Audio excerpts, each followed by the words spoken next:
আসসালামু আলাইকুম। সকালে একটা ভিডিও নিয়ে আপনাদের কাছে চলে আসলাম।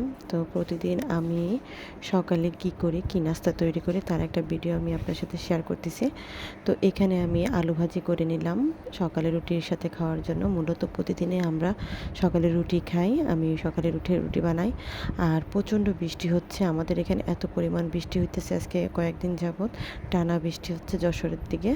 তো বৃষ্টির জন্য বের হওয়া যাচ্ছে না বাহিরে, এমন একটা অবস্থা।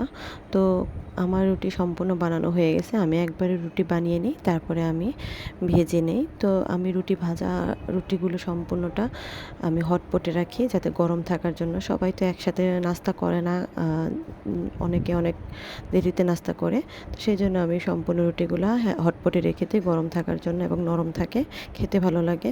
তো আমার রুটি বেশি বানানো হয়ে গেছে, তো আমি কয়েকটা রুটি ফ্রিজে রেখে দেবো। তো আমি একটা কন্টেনারের মধ্যে টিস্যু দিয়ে দিলাম। টিস্যু দেওয়ার পরে তার উপরে একটা রুটি দিয়েছি, তার উপরে আরেকটা টিস্যু দিয়ে, তারপর রুটি দিয়ে, তারপর একটা ঢাকনা দিয়ে ঢেকে এটা আমি নর্মাল ফ্রিজে রেখে দেবো। এটা 3-4 দিন রেখে খাওয়া যায়। আপনারা যদি চান তাহলে 1 সপ্তাহ রেখেও খেতে পারেন। তো আমার এদের রুটি বানানো সম্পূর্ণ হয়ে গেছে। তারপরে এই পাশে আমি একটু আদার চা বসিয়ে দিলাম। আদা লবঙ্গ দিয়ে আমি প্রতিদিন সকালে একটু চা বানাই। তারপর আমি আমার নাস্তা গুছিয়ে নিলাম।